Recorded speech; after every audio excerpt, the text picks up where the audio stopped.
Sa atin pong ebanghelyo ay ang pagpapagaling sa paralitiko. Amen. Ang atin pong ebanghelyo ay nagpapatunay ng isang simpleng katotohanan.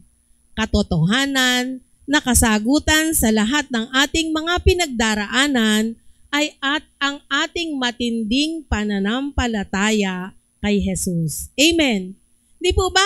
Ang sagot sa lahat ng ating mga pinagdaraanan, ang sagot sa lahat ng ating mga katanungan, ang sagot sa lahat ng ating pagpapasalamat, ito ay ang ating matinding pananampalataya sa ating Panginoong Jesus. Napakaganda ng ating mga bahaginan, yung pagmamalaki natin sa biyaya ng Panginoon, yung pagmamalaki natin sa lahat ng ibinigay niya sa atin. May malungkot, pero pagkatapos, pinasasaya. May mahirap, pero pagagaanin. May kulang, pero pinupuna ng Diyos. Amen. Ano po ba ang nais ipahiwatig sa atin ng paralitiko at ng apat niyang kaibigan? Alam niyo po, ito po yung dalawang mukha ng ating buhay, di po ba?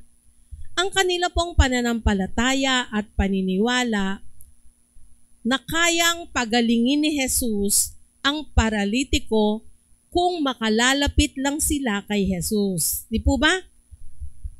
Kasi dito po sa ating ebanghelyo, imposible na makalapit sila kay Jesus. Imposible na makita ni Jesus yung paralitiko. Kaya umisip sila ng paraan kung paano po nila mailalapit ang kaibigan nilang paralitiko. Amen po. Sa ating pong ebanghelyo, yung paralitiko po at ang apat niyang kaibigan ay nagpapakita sa atin ng dalawang mukha ng ating buhay na patuloy na hinahanap ang ating Panginoong Jesus upang humingi ng tulong, ng awa, ng biyaya at ng pagpapala.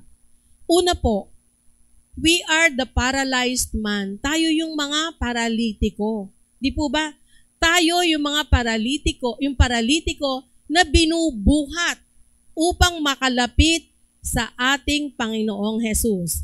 Kasi po kung sa sariling kakayahan ng paralitiko, imposible talaga dahil bedridden siya.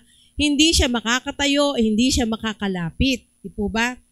Batid niya na imposible na sa dami ng tao, ni hindi man lamang niya masisilayan o makita man lang yung tuktok ng ating Panginoong Jesus. Desperado siya. Imposible ang iniisip nilang na makalapit. Di po ba? Katulad ng paralitiko, we have our own weaknesses. We have our own desperations. Marami tayong mga kahinaan, marami tayong mga kakulangan, marami tayong depresyon. Pwede itong physical, pwedeng emotional, pwedeng mental, o spiritual. Ito po ay mga sakit. Ano man dyan yung ating mga pinagdaraanan na sakit at sakit, kailangan natin ng friend. We need a friend to carry us to our Savior. Hindi po ba dumarating sa ating buhay, kahit na tayo, sabi nga ni Nanay Violi, minsan naiisip niya parang ayaw na niyang umaten, napapagod. Lahat tayo, di po ba pinagdaraanan natin yon? Napapagod. May mga pagsubok, nanghihina, natatakot, may sakit, natatakot. Pero binigyan tayo ng Diyos, ng ating Panginoong Diyos, ng community. At sa community, aminin man po natin at hindi, meron tayong espesyal na tagadasal. Amen! Meron tayong prayer warrior.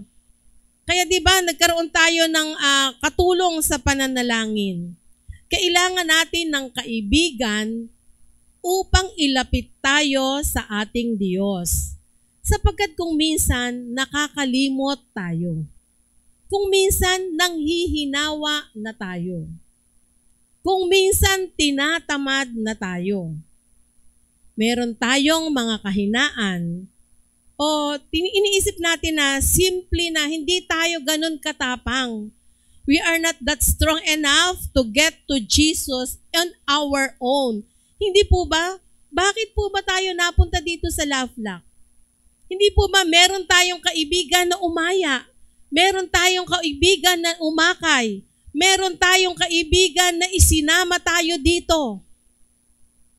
Dahil nung palang mga panahon na yon, tayo pala yung paralitiko. Tayo pala yung takot lumapit sa Diyos. Tayo pala yung takot lumapit kay Jesus.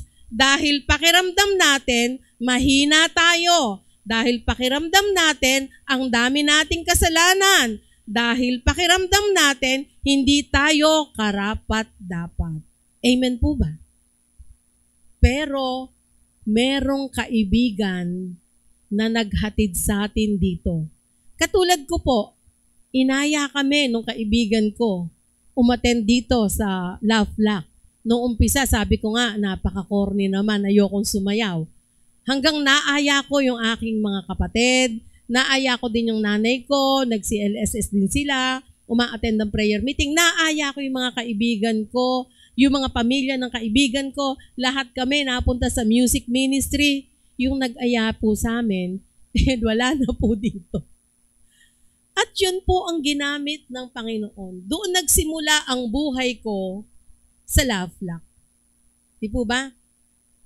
Doon nagsimula ang buhay ko na kasama kayo at kasama ang Diyos.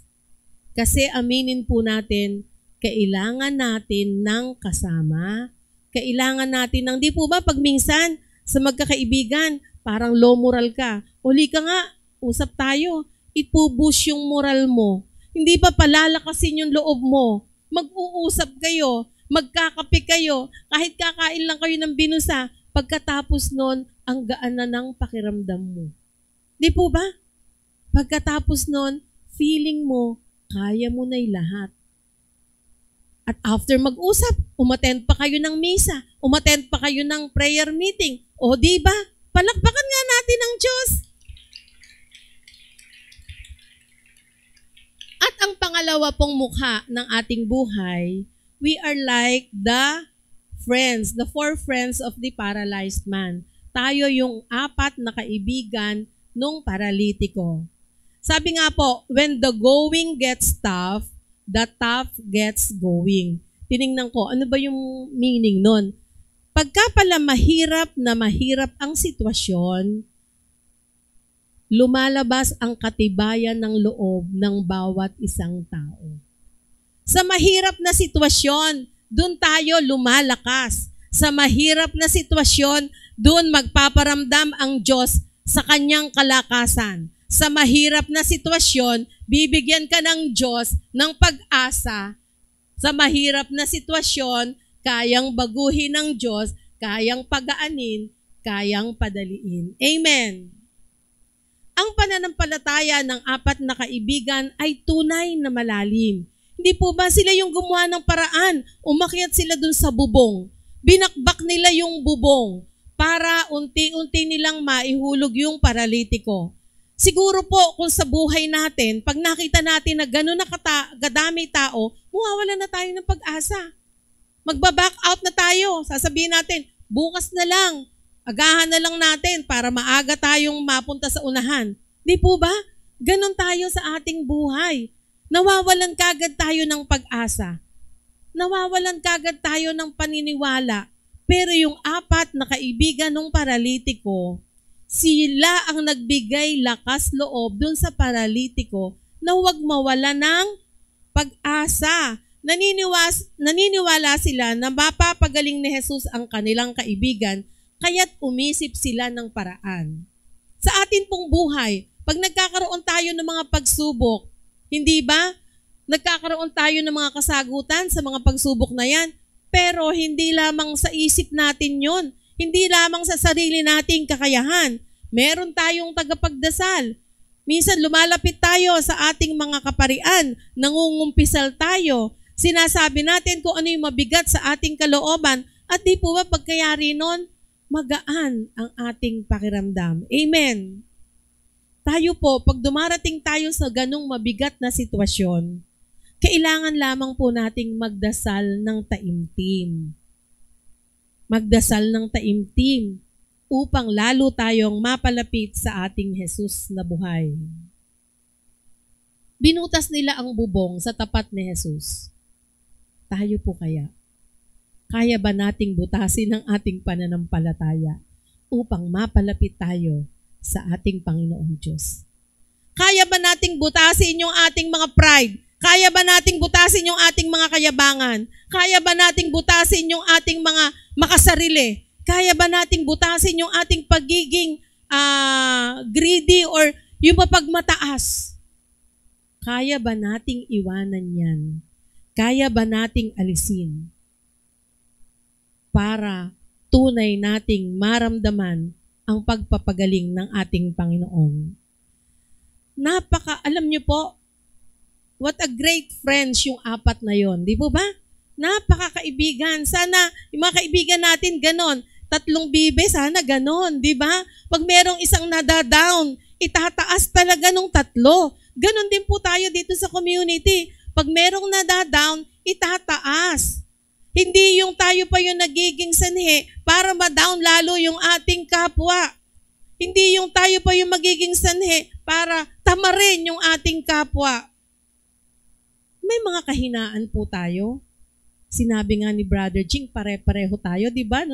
Marami tayong kahinaan, ang dami nating kakulangan, pero patuloy tayong pinag-uubra ng Diyos. Hindi tayo perfect, pero sa mata ng Diyos, perfect yung ating mga puso.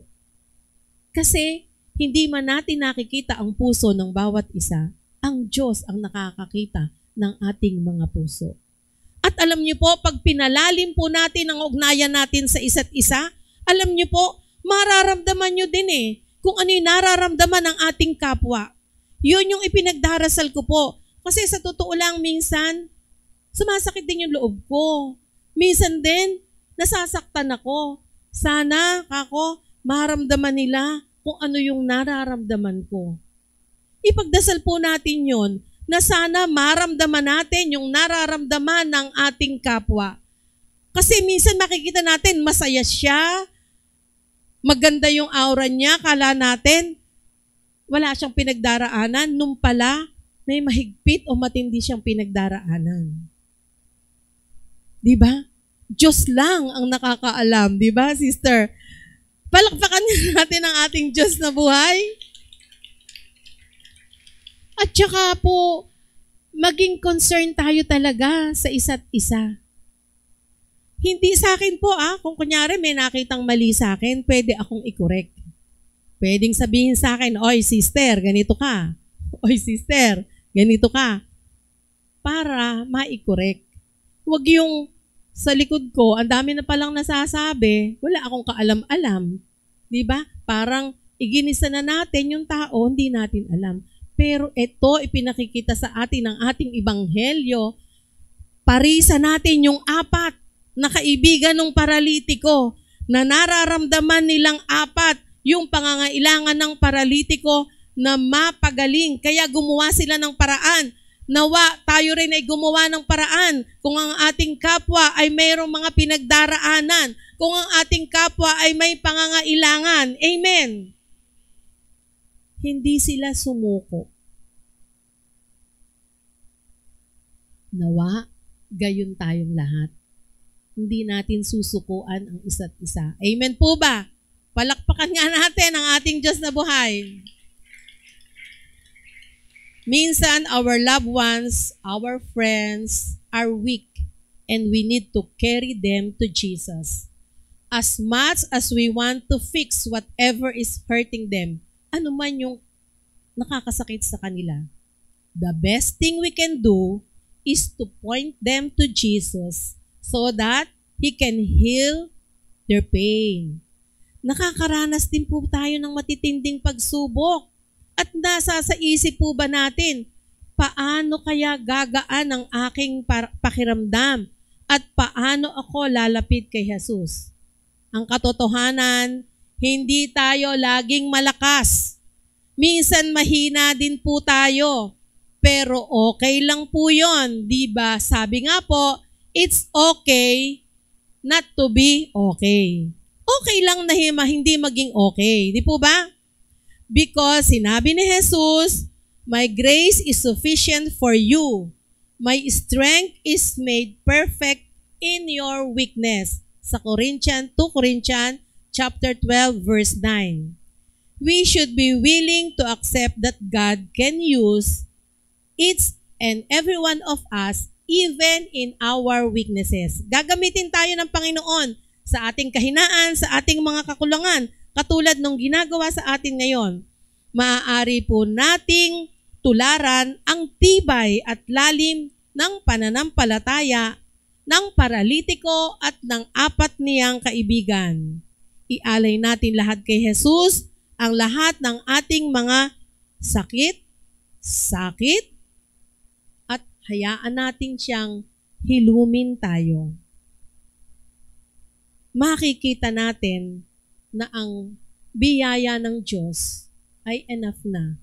His grace is sufficient enough to each and every one of us. Paano nga po ba? The next time you're feeling weak, sa susunod po, napakiramdam mo nang hihina ka, nawawalan ka ng pag-asa, hanapin mo yung kaibigan mo. Kailangan mo ng kaibigan. Call a friend, di ba? Call a friend. Remember, Jesus is the only healer. Take your heart to Him and be healed by His grace and power. With faith in Jesus, getting through hard times isn't so hard at all. Sa pananampalataya natin sa ating Panginoong Jesus, kahit gaano kabigat ang ating mga pagdaraanan, hindi yan mabigat sa ating Jesus. Kayang pagaanin, kayang lutasin. Palakpakan natin ang ating Diyos na buhay. Sa ngalan ng Ama, ng Anak, ng Espiritu Santo. Amen.